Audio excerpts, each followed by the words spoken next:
मैं कोलकाता के एक बहुत ही बड़े हॉस्पिटल जिसका नाम आर.जी.कर मेडिकल कॉलेज है, मैं उस हॉस्पिटल में एक ट्रेनी डॉक्टर के पद पर हूँ। आज मैं अपने देशवासियों को अपने जीवन की पूरी कथा बताने जा रही हूँ। मैं अपने माता पिता की इकलौती और बहुत ही लाडली बेटी हूँ और मेरा सपना था कि मैं बहुत बड़ी डॉक्टर बनकर अपने माता पिता का नाम पूरे देश में रोशन करूँ। इसीलिए मैं कोलकाता के आर.जी.कर हॉस्पिटल में डॉक्टर की ट्रेनिंग ले रही थी। तो आज आप मुझे कोलकाता में एक ट्रेनी डॉक्टर के रूप में जानते हैं। तो कुछ लोग अब निर्भया और दामिनी के रूप में आज पूरे देश भर में मेरा नाम हर घर में लिया जाने लगा है। लेकिन आज मैं अपना आपको असली नाम बताती हूँ। मेरा नाम डॉक्टर मोमिता है। आप सभी ने मुझको जो प्यार और मेरे परिवार को जो सहारा दिया है, उसे देखकर मुझे बहुत अच्छा महसूस हो रहा है और इसलिए मैं आप तक पहुंचने की कोशिश कर रही हूं। मैं पश्चिम बंगाल में रहने वाली एक गरीब परिवार की लड़की हूं। मेरा जन्म 1993 में हुआ था। बाप की इकलौती होने के कारण मैं उनकी लाडली भी थी। बचपन से ही मैंने अपने माता पिता को मेरे लिए मेहनत करते हुए देखा है।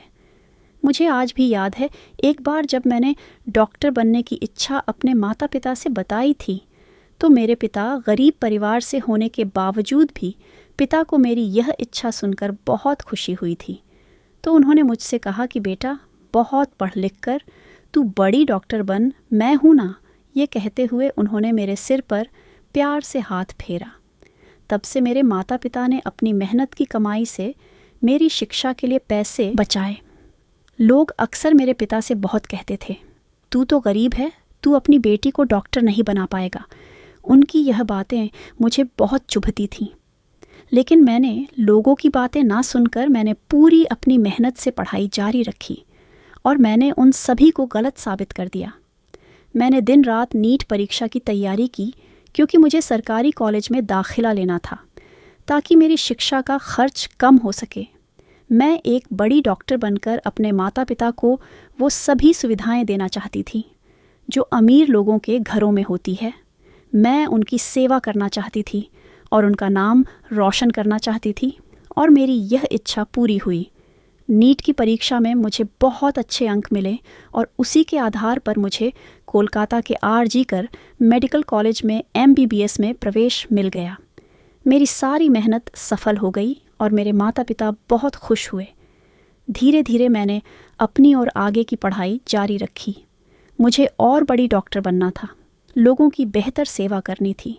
इसलिए मैंने PhD करने का निर्णय लिया और उसी कॉलेज में PhD की भी पढ़ाई शुरू कर दी।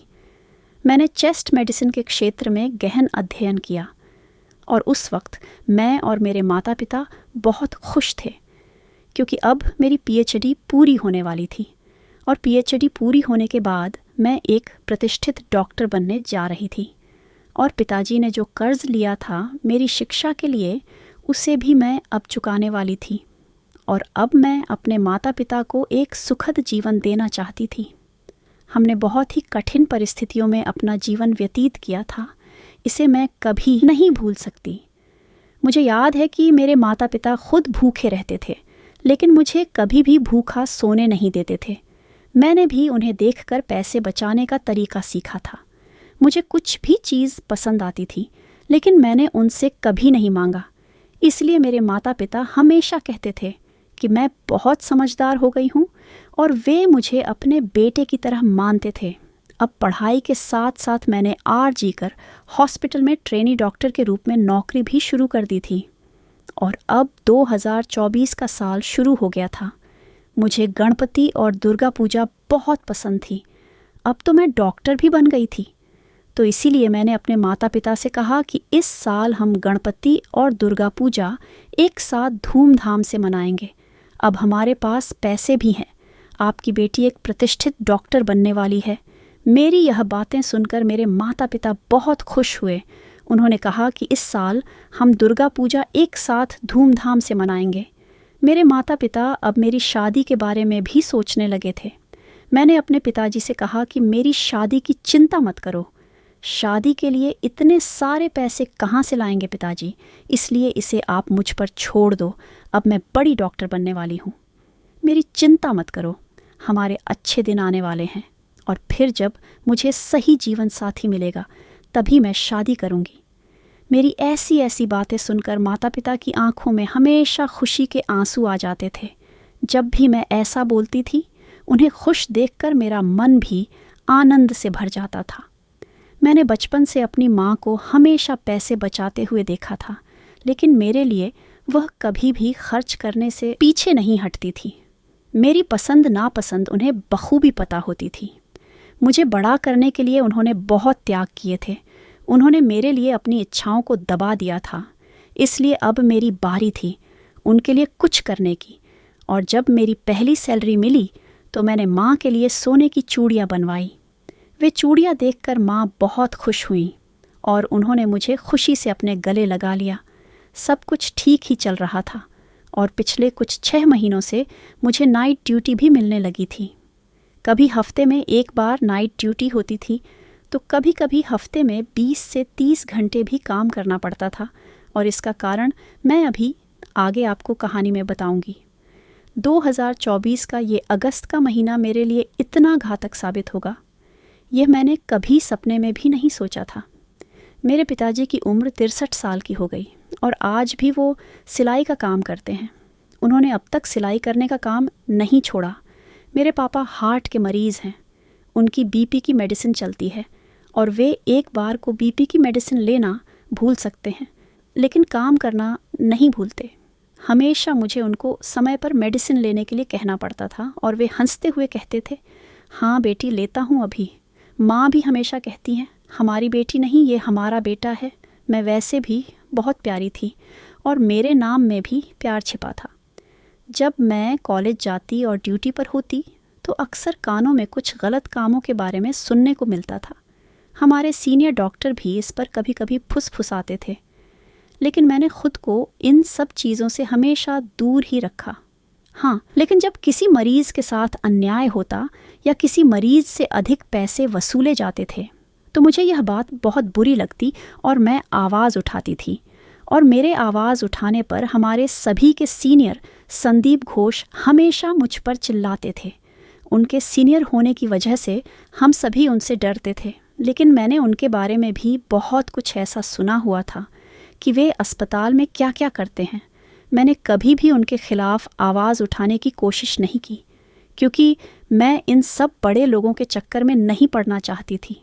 अब मैं आप लोगों को बताती हूँ कि क्यों मुझे इतने ज़्यादा घंटे काम करवाया जाने लगा।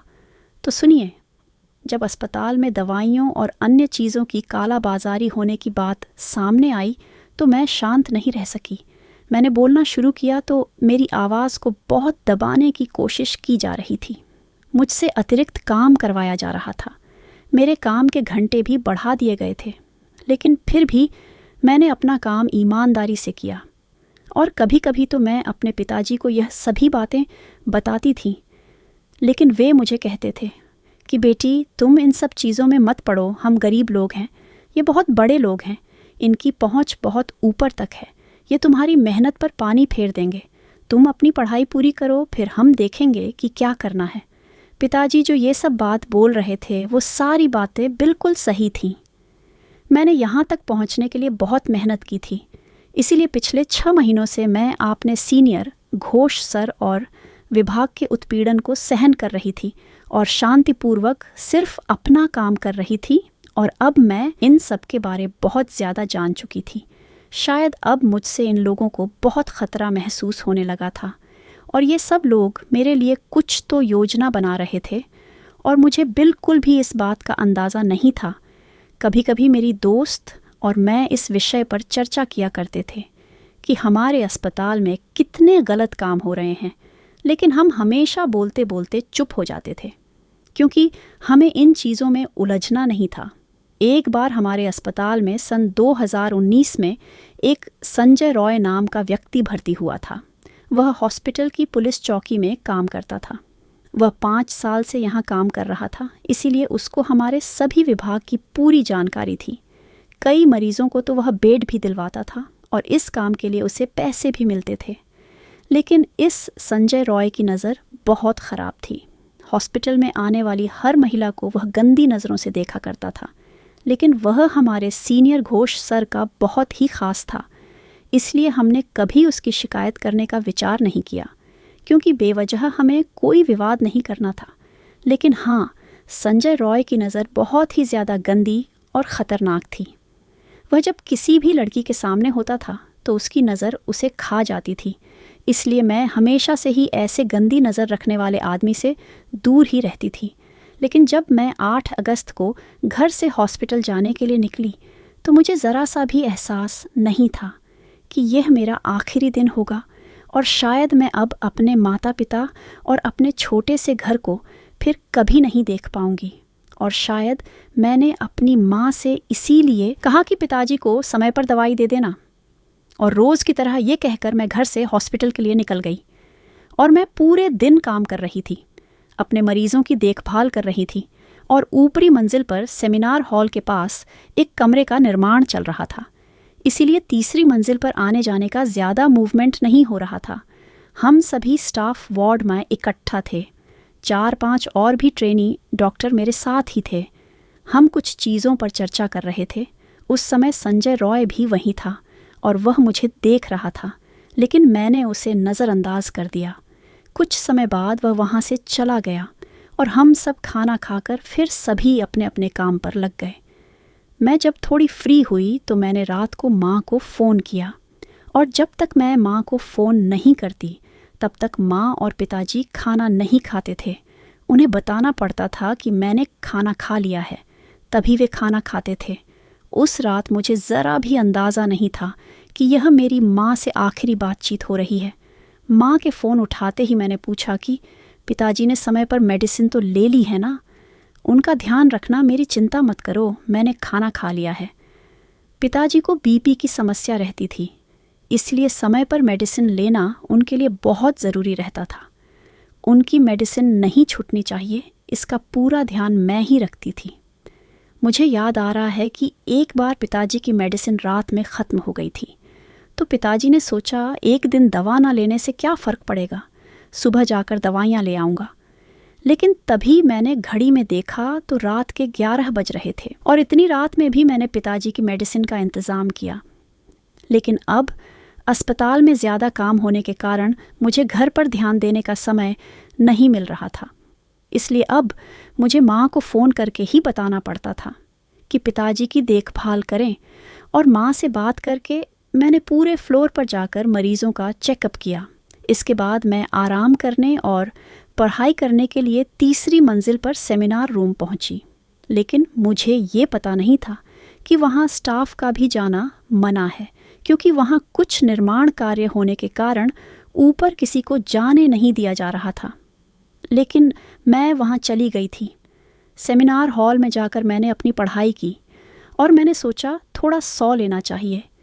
30 घंटे की ड्यूटी के कारण मुझे बहुत ज़्यादा थकान महसूस हो रही थी। मरीज़ों की सेवा में लगे रहने के कारण खुद पर ध्यान देने का मुझे समय नहीं मिलता था। दूसरों को जीवन दान देने वाली मैं अपने जीवन की देखभाल के लिए समय नहीं निकाल पा रही थी, इसलिए किताबें और डायरियां बंद करके सेमिनार हॉल में ही शांत होकर सो गई। मैं इतनी गहरी नींद में थी, मुझे पता ही नहीं सेमिनार हॉल में कौन आ रहा है और कौन जा रहा है, इसका मुझे बिल्कुल भी पता नहीं। पता नहीं किस समय संजय रॉय शराब पीकर सेमिनार हॉल में आया, और जब वो सेमिनार हॉल में आया मुझे कुछ पता ही नहीं चला, क्योंकि मैं उस समय बहुत गहरी नींद में थी। उसके सेमिनार हॉल में आते ही उसकी गंदी नज़र मुझ पर पड़ी और उसके अंदर का राक्षस जाग गया। वह मेरे पास आया और मेरे शरीर को छूने लगा। मैं नींद में थी, इस कारण मुझे ज़्यादा समझ में नहीं आया, लेकिन जब वो मेरे शरीर पर हाथ फेरने लगा तब मैं तुरंत जाग गई और मैं संजय रॉय को देखकर बहुत डर गई। नींद में होने के कारण खुद को संभालने में मुझे समय लगा। मैंने खुद को बचाने की बहुत कोशिश की, लेकिन उसने तो बहुत ज़्यादा शराब पी हुई थी। उसके मुंह की बदबू से मुझे यह समझ में आ गया था कि वो मेरी कोई बात सुनने की हालत में नहीं। मैं उससे मिन्नतें कर रही थी कि मुझे छोड़ दो, लेकिन उसे मुझ पर ज़रा भी तरस नहीं आ रहा था। आखिरकार मैंने ज़ोर ज़ोर से चिल्लाना शुरू कर दिया। तब वह थोड़ा डर गया और जल्दबाजी में उसने मेरे मुंह पर हाथ रख दिया। ताकि मेरी आवाज़ ना निकल सके। मैं उससे लड़ रही थी, मन ही मन प्रार्थना कर रही थी कि कोई तो मेरी आवाज़ सुन ले। लेकिन उस रात मेरी आवाज़ किसी ने नहीं सुनी, क्योंकि उस रात ऊपर वाले फ्लोर पर किसी को आने की इजाज़त ही नहीं थी। इसका मतलब है कि मेरे खिलाफ सारा षड्यंत्र पहले से ही रचा गया था। मैं उस दरिंदे को अपने से दूर करने की कोशिश कर रही थी, लेकिन पता नहीं उसमें इतनी ताकत कहाँ से आई। मैं बहुत कोशिश कर रही थी, लेकिन वो मुझसे दूर नहीं हो रहा था। मैं अपने आप को उससे बचा नहीं पाई और लड़ते लड़ते मैं हार गई। फिर उसने मुझे नोचा और मुझे मारना शुरू किया। अब मैं पूरी तरह से ठंडी पड़ गई थी।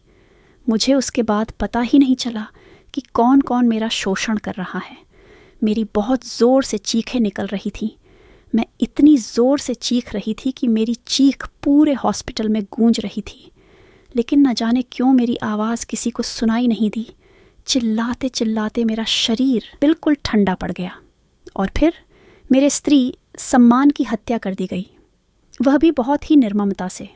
और उसके बाद आखिरकार मेरी जान चली गई, लेकिन मेरे शरीर पर शोषण करने की निशानियां रह गईं। उसने मुझे बहुत मारा था। मैंने जो चश्मा पहना था उसके मारने से मेरा चश्मा टूटा और चश्मा टूटकर मेरी आँख में घुस गया। मेरे फटे हुए होंठ मेरी आवाज़ को दबाने के लिए उसने मेरा गला दबाया था और मेरे शरीर पर अनेक वार किए। उसने मेरी जांघ की हड्डी भी टूट गई थी। मेरी टांगें और घायल हुए, मेरे जन्नांग। इतना सब कुछ सहने के बाद भी मैंने उन पुरुषों की क्रूरता का मुकाबला किया था। लेकिन काश उन पुरुषों में थोड़ी सी भी संवेदनशीलता होती तो मैं आखिरी सांस तक जिंदा रह पाती। मेरे शरीर पर वार करते समय उन्होंने ज़रा सा भी सोचा होता, उन्हें खुद को भी दर्द महसूस हुआ होता। वो दरिंदे की तरह आकर मुझे बर्बाद कर गए। दोस्तों, उस दिन मेरे अंदर के स्त्रीत्व का बलात्कार हुआ और आखिरकार अब अपने माता पिता की लाडली ट्रेनी डॉक्टर मोमिता ने इस दुनिया से हमेशा के लिए अलविदा कह दिया। मरते समय मेरी आंखों के सामने सिर्फ मेरे माता पिता का चेहरा ही था। अब उनका क्या होगा? अब कौन मेरे माता पिता का ख्याल रखेगा? यही सवाल मेरे दिल में बार बार आ रहा था।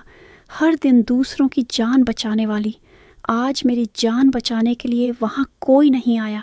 और मरते वक्त भी मुझे यही डर लग रहा था कि मेरे माता पिता इतने बड़े दुख को कैसे सहेंगे। उस दरिंदे ने मेरा शोषण किया और मेरी हत्या कर दी और फिर मेरे नग्न शरीर पर अधूरा कपड़ा डालकर ऐसे चला गया जैसे उसने कुछ किया ही नहीं हो। मेरी आत्मा तड़पती रही, मेरे सपने अधूरे रह गए। हर दिन 10 से 12 घंटे मेहनत करके मैं यहाँ तक पहुँची थी। मेरे सारे सपने एक ही रात में टूट गए। मुझे किताबों के अलावा कुछ भी नहीं पता था। मुझे MD में गोल्ड मेडल चाहिए था, टॉप की डॉक्टर बनना था मुझे। मैंने अपनी डायरी में भी यही लिखा था, क्योंकि मेरे माता पिता ने बड़ी मेहनत से मुझे पढ़ाया लिखाया और एक रात में ही उनकी मेहनत और मेरी पढ़ाई सब कुछ झलकर खाक हो गई। असल में अगले दिन से क्या हुआ, कैसे अपराधी पकड़े गए, ये सब आपको पता ही है। लेकिन फिर उन सभी दरिंदों ने अगले दिन सुबह मेरी आत्महत्या की खबर मेरे घर वालों को पहुंचा दी कि आपकी बेटी ने हॉस्पिटल में आत्महत्या कर ली। ये सुनकर माँ के लिए तो सब कुछ खत्म हो गया। ये कहकर माँ बहुत रोने लगी। पिताजी तो कुछ सोचने की हालत में ही नहीं थे। पड़ोस में रहने वाले रिश्तेदारों ने उन्हें संभाला और माता पिता को हॉस्पिटल लेकर दौड़ते हुए आए। और मेरे माता पिता अपनी बेटी को आखिरी बार देखने के लिए तड़प रहे थे, लेकिन उन्हें अंदर जाने नहीं दिया जा रहा था, क्योंकि अंदर मेरी हत्या के सबूत मिटाए जा रहे थे। मेरी माँ बाहर खद्दी गिड़गिड़ा रही थी। मुझे अपनी बेटी को एक बार देखने दो, ये कहकर रो रही थी। उन्होंने पूरे 3 घंटे बाद मेरे माता पिता को मुझे देखने की इजाज़त दी। अपनी बेटी को घायल और नग्न हालत में देखकर मेरे माता पिता तुरंत ही समझ गए कि ये आत्महत्या नहीं हो सकती। हमारी बेटी आत्महत्या करने के लिए डॉक्टर नहीं बनी थी। मेरी ऐसी हालत देखकर पिता तुरंत बोले, यह आत्महत्या नहीं, हमारी बेटी के साथ बलात्कार हुआ है। मेरे माता पिता और सभी रिश्तेदार मेरे लिए ज़ोर से आवाज़ उठाने लगे कि इस बच्ची बलात्कार करके इसकी हत्या की गई है। सभी लोग बहुत ही गुस्से में थे। इतना बड़ा हंगामा देखकर पुलिस आखिरकार बहुत देर से वहां पहुंचती है और फिर पूछताछ शुरू होती है। तब तक काफ़ी भीड़ जमा हो गई थी। इतनी बड़ी जनता के इस आक्रोश से संजय रॉय अपने हेडफोन के सहारे पकड़ा भी जाता है। बिना कुछ कहे वह आरोपी अपना गुनाह भी कबूल कर लेता है। फिर उसे गिरफ्तार कर लिया जाता है और मामला वही ख़त्म करने की कोशिश की जाती है। किसी का कहना है कि मेरे साथ सिर्फ बलात्कार हुआ है, तो कोई कह रहा है कि सामूहिक बलात्कार हुआ है। मेरे योनि में पाया गया 151 ग्राम वीर्य जो केवल उस आरोपी का बताया जा रहा है। क्या मेरे साथ हुआ सामूहिक बलात्कार दबाया जा रहा था? अचानक मरम्मत के नाम पर घटनास्थल की दीवारें तोड़ी जाने लगीं। इमरजेंसी रूम में सीसीटीवी कैमरा नहीं था, लेकिन जो वीडियो मिला उससे अब तक कोई सच्चाई सामने क्यों नहीं आई? क्या बलात्कार और मुझे मारने की साजिश में शामिल बड़े बड्ढे चेहरों को बचाने के लिए सबूत मिटाए जा रहे हैं? जनता के बीच घुसकर उन दरिंदों के कुछ लोगों ने हॉस्पिटल में आकर सारे सबूत मिटा दिए और मेरे साथ अत्याचार करने वाले उन लोगों को छोड़कर फिर से उन्हें जीने का मौका देने का फैसला किया जा रहा है। पता नहीं अब मुझे न्याय मिलेगा या नहीं, लेकिन मेरे साथ जो हुआ वह क्यों हुआ, क्या कभी पता चलेगा? क्या संजय रॉय को कभी फांसी होगी या नहीं? लेकिन अगर उन्हें ऐसे ही छोड़ दिया गया तो जल्दी ही फिर से आपके सामने एक और मौमिता आ जाएगी। यह मत भूलो कि वह कोई बहन हो सकती है, बेटी हो सकती है, बहू हो सकती है, पत्नी हो सकती है, लेकिन होगी तो वो एक औरत ही ना।